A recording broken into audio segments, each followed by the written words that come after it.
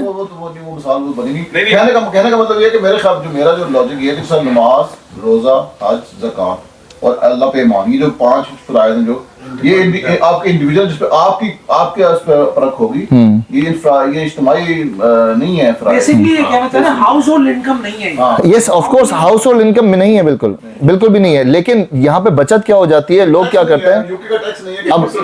اب آپ کو میں اتنی حیران کن بات بتاؤں, ایک عالمگیر بادشاہ نے ایک کتاب لکھوائی تھی, فتاوی عالمگیریہ, بڑی مشہور کتاب ہے. اس میں پتہ کیا لکھا ہوا ہے, وہ آپ کبھی چاہیں تو میں اس کا وہ اسکرین شاٹ بھیجتا ہوں. اس میں لکھا ہوا ہے کہ اگر آپ کو زکات سے بچنا ہے نا, تو آپ ایک کام کریں, زکات کا سال پیرا ہونے سے پہلے نا جتنا زیور آپ کے پاس ہے نا, آپ اپنے ہسبینڈ کو گفٹ کر دیں.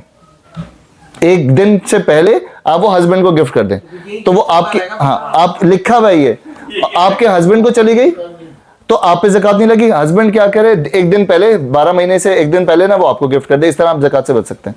تو رستے نکالنے والے چیمپئن بہت رستے نکالتے ہیں. زکات تو دینی ہے. دیکھنا چاہیے وہ کوئی ایکسیپشنل کیس تھا جس میں کوئی مسئلہ تھا. بعض اوقات گنجائش ہوتی ہے شریعت میں مخصوص مسئلے کے لیے. جیسے مثال سے نبی صلی اللہ علیہ وسلم کے ایک صحابی آیا, میرے پاس بکری ہے, صرف ایک ہی بکری ہے اور 1 سال سے چھوٹی ہے, تو نبی صلی اللہ علیہ وسلم نے اس کو گنجائش دی تھی.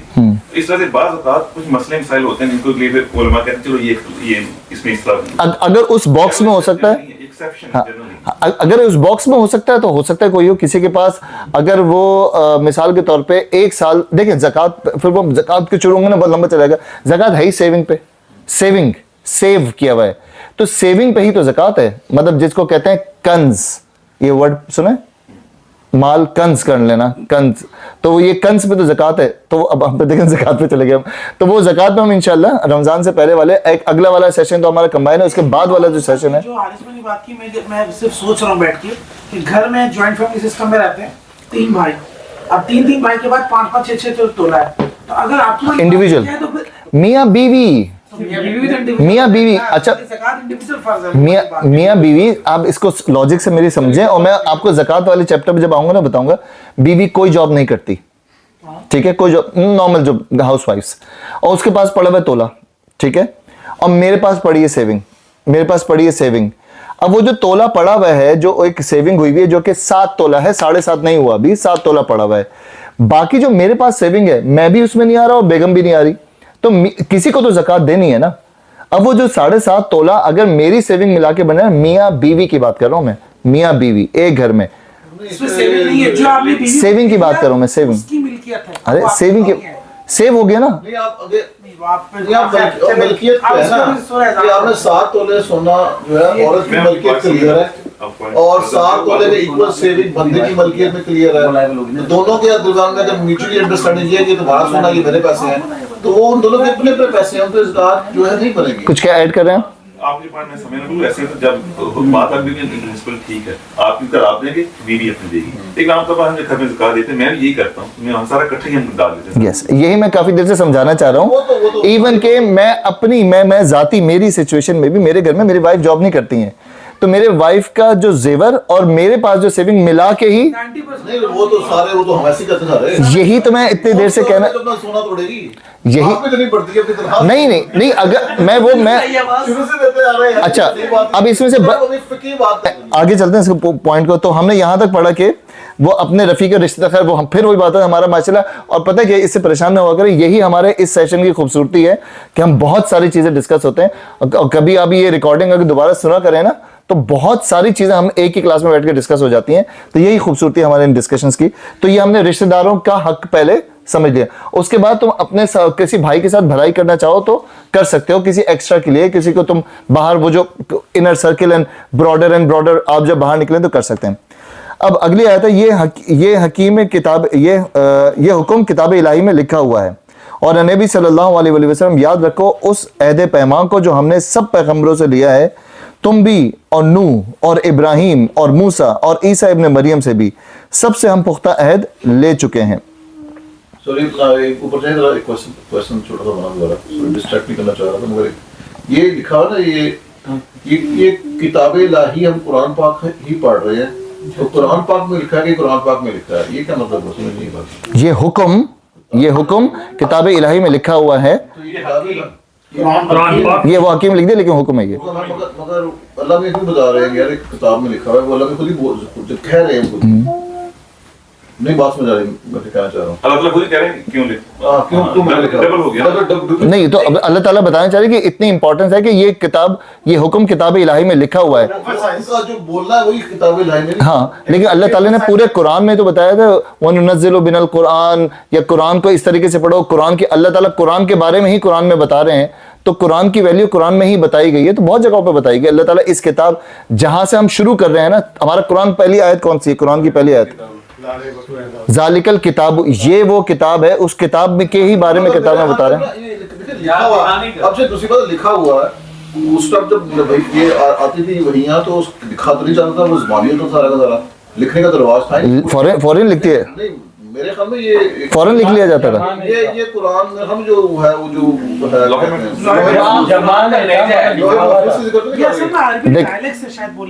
اچھا دیکھیں, سب سے ان کا سوال تو پورا ہونے دیں. سب سے پہلے تو سمجھنے کہ یہ کتاب تو ہم نے کتنا 5 ارب پلس 2000 ایئرس پہلے لکھا ہوا ہے. قرآن تو پہلے لکھ دیا گیا, اللہ تعالیٰ نے تو لکھ کے رکھ لی نا, اس کے بعد اس لکھی ہوئی بک میں سے نیچے آ رہا ہے نا سارا. یہ قرآن تو اللہ تعالیٰ نے اس کائنات اور اس سسٹم کے بننے سے پہلے ہی بنا لیا تھا, اس میں لکھا ہوا تھا. اچھا جی, اب جو عہد پیمان کی بات ہوئی, یہ یاسر بھائی پڑھیں. اس آیت میں اللہ تعالیٰ نبی صلی اللہ علیہ وسلم کو یہ بات یاد دلاتا ہے کہ تمام انبیاء علیہ السلام کی طرح آپ صلی اللہ علیہ وسلم سے بھی اللہ تعالیٰ ایک پختہ عہد لے چکا ہے, جس کی آپ صلی اللہ علیہ وسلم کو سختی کے ساتھ پابندی کرنی چاہیے. اس عہد سے کون سا عہد مراد ہے؟ اوپر سے جو سلسلہ کلام چلا آ رہا ہے, اس پر غور کرنے سے صاف معلوم ہوا جاتا ہے کہ اس سے مراد یہ عہد ہے کہ پیغمبر اللہ تعالیٰ کے ہر حکم کی خود اطاعت کرے گا اور دوسروں سے کرائے گا, اللہ کی باتوں کو بے کم و کاست پہنچائے گا اور انہیں عملاً نافذ کرنے کی صحیح وجاہت میں کوئی دریغ نہ کرے گا. قرآن مجید میں اس عہد کا ذکر متعدد مقامات پر کیا گیا ہے. ابھی آپ سمجھیں کس بارے میں بات ہو رہی ہے؟ حضور پاک صلی اللہ علیہ وسلم سے جو اللہ نے عہد لیا, اور اللہ تعالیٰ نے آیت میں کہا ہے ہم نے تم سے جو عہد لیا ہے, اور نوح سے اور ابراہیم سے اور موسیٰ سے, سب سے جو عہد لیا, وہ عہد کیا ہیں؟ وہ یہ ہیں. میں انگلش میں پڑھ رہا ہوں, اس کا مطلب ہے لوہے محفوظ لکھا ہوا ہے بعض لوگوں. جی, اللہ تعالیٰ نے مقرر کر دیا تمہارے لیے وہ دین جس کی ہدایت کی تھی اس نے نوح علیہ السلام کو, اور جس کی وحی کی گئی اے محمد صلی اللہ علیہ وسلم تمہاری طرف, اور جس کی ہدایت کی گئی ابراہیم علیہ السلام اور موسیٰ علیہ السلام اور عیسیٰ علیہ السلام کو, اس تاکید کے ساتھ کہ تم لوگ قائم کرو اس دین کو اور اس میں تفرقہ نہ کرو. تفرقو مطلب یہ آیت آپ نے پڑھی ہے سورۃ الشورى کی آیت 13, اس کا ترجمہ پڑھا ہے یہ, ٹھیک ہے. اب پڑھیں گے سورہ عمران کی, آل عمران کی 187. اور یاد کرو اس بات کو کہ اللہ نے عہد لیا تھا کہ ان لوگوں سے جن کو کتاب دی گئی تھی کہ تم لوگ اس کی تعلیم کو بیان کرو گے اور اسے چھپاؤ گے نہیں. سورہ بقرہ کی 83 آیت. اور یاد کرو کہ ہم نے بنی اسرائیل سے عہد لیا تھا کہ تم اللہ کے سوا کسی کی بندگی نہ کرو گے. الاعراف آیت نمبر 169 to 171.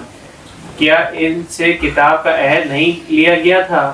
مضبوطی کے ساتھ تھامو اس چیز کو جو ہم نے تمہیں دی ہے, اور یاد رکھو اس ہدایت کو, اس میں ہدایت کو جو اس میں ہے. توقع ہے کہ اللہ تعالیٰ کی کہ تم اللہ کی